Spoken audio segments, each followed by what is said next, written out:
Hi there, I'm Veronica Irwin. I'm the regulatory reporter at Unchained, and I am here with Ron Hammond, the Director of Government Relations at the Blockchain Association.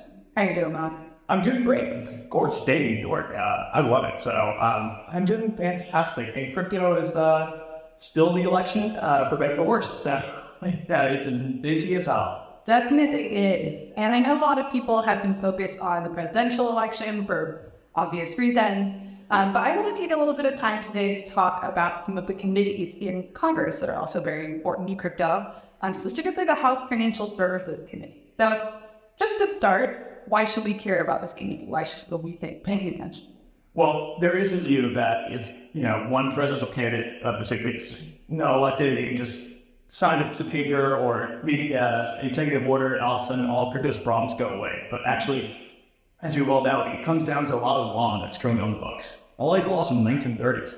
And so that's why it takes an act of Congress to change these outdated laws here, especially in technology. And so we see the main internet, and now crypto is going through the same issue. AI is coming after us, it looks like, too. So that's why Congress is really important here. And the committees itself are even more important because the committees really are the discretion of who is chairing them. So whoever is the lead party and that lead person who is in charge of that committee, they can really decide which direction they go. And you gotta remember, for things like the Agriculture Committee, Vice Services, you have plenty of other things to have to worry about as well. So now it's really important who is that chair and where they see crypto as the priorities.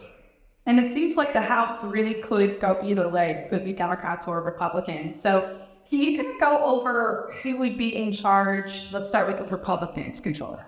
Okay, so the Republicans, there's four candidates right now. So for those who don't know, Patrick McHenry is retiring. He's the lead champion right now. So lots of them in the House that we're seeing, that's Patrick McHenry. And so, especially for the crypto industry, you want somebody who's a champion just like him to carry that. And the good news is that actually all four of the candidates right now have very heavy history of crypto. I've talked to all of them individually and their staff. They're very engaged. But one to look at, Fred Shell from Arkansas, he's the Digital Assets Subcommittee chair right now. So he's been leading a lot of stablecoin negotiations, and he is works a little inside the aisle, very bipartisan. So even though we're a Democrat administration, Republican House, I feel like you're going to work across the aisle there. So a lot of folks are looking towards him, especially his crypto knowledge is a really strong contender here. And then the other one to look at is Andy Barr from Kentucky.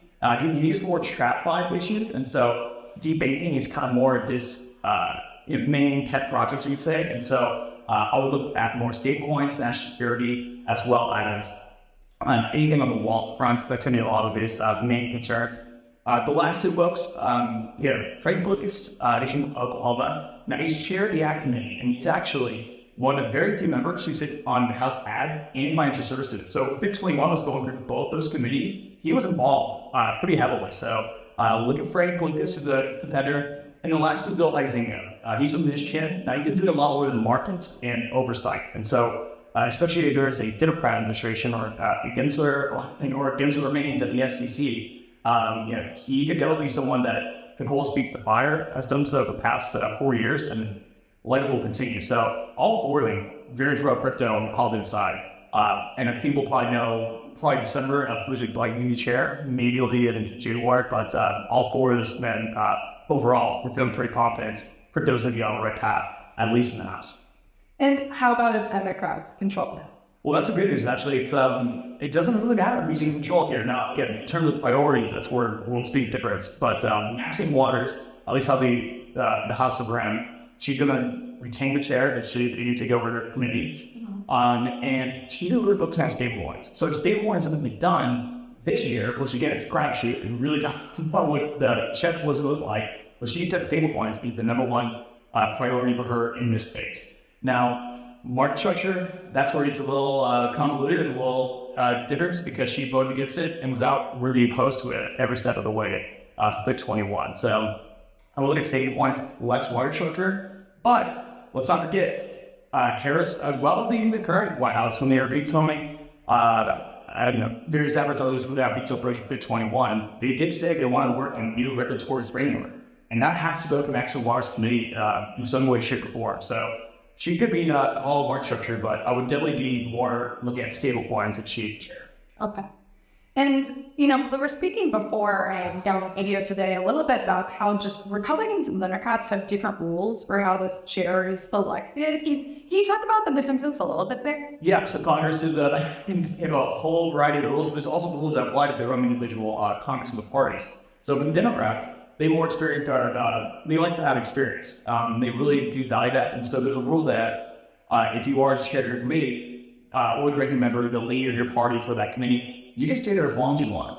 Now there's some folks down, who are more junior, especially the progressive Democrats, more younger, who are saying it could be 30, 40, 50 years until they get to that point because they have to wait till that person leaves the chair for one reason or another. Whereas the Republicans is different. It's every 6 years, which out. Now, this has been a controversy for fine choices as a whole, where a lot of people say, hey, I was in a minority for 6 years, and I didn't do anything because the chair runs everything. So technically, now that we're in power, I want to be chair and make decisions, and by the rules of the Republican Congress, they can't do that. There are some waivers so they can get rules sent to the Congress, but you get a lot more fresh blood, which has to grow with pops. So at least again, in the crypto space, it does trend more young folks in Congress, but overall, the tide is turning significantly in DC. I'm feeling very confident. The amount of boost in charge, especially in the House, we're getting some big progress, especially in 2025. Well, that's good news. Great trust. Thanks so much for walking us through this. I appreciate it. Of course, anytime.